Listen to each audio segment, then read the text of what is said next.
We believe as Indigenous people, especially in the Dakota tradition, that everything is sacred. Everything has spirit.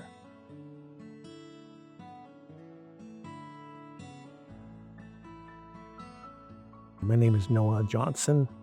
I've got a spirit name of Wambadiska, which means white eagle.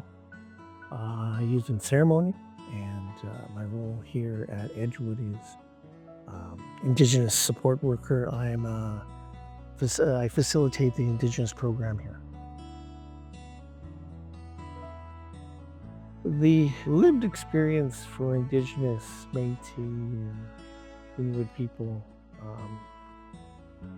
has been a very difficult road to travel on, and it goes back to the beginning of colonialism. There was a lot of intergenerational trauma along the way to get to the point that we're at here.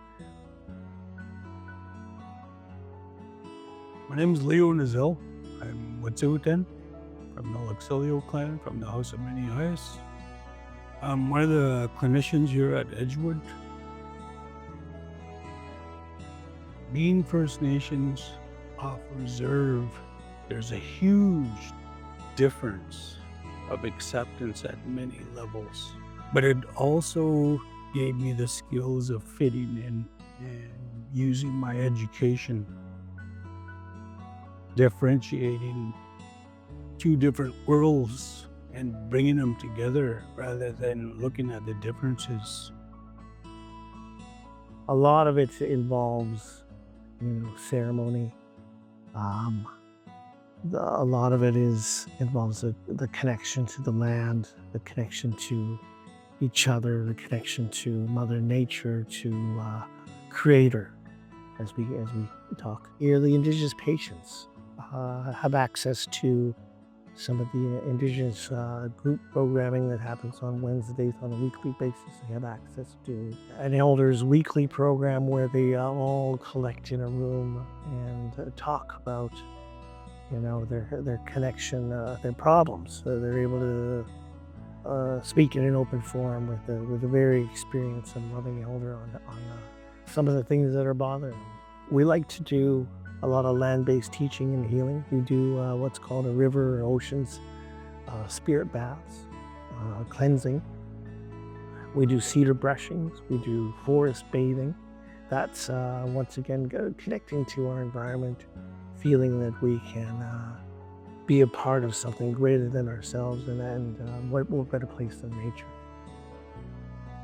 Edgewood is really comprehensive, and it challenges every single person at every level.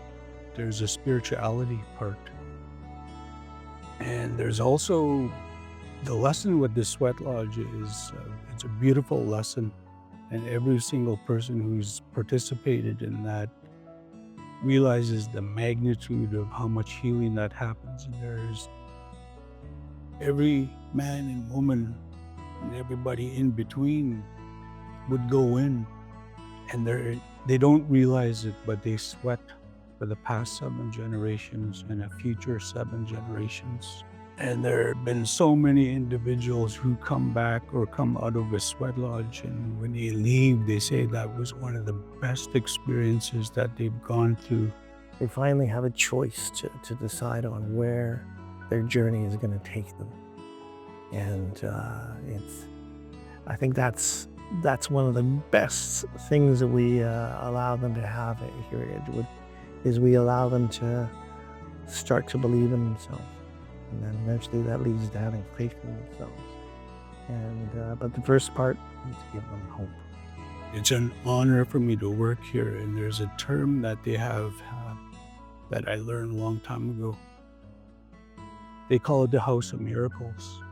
And I've seen people come in so broken, and they leave smiling, and they come back smiling. And I believe with all my heart that that's going to continue, because EHN Edgewood has embraced different ways to decolonize our minds and work through addiction.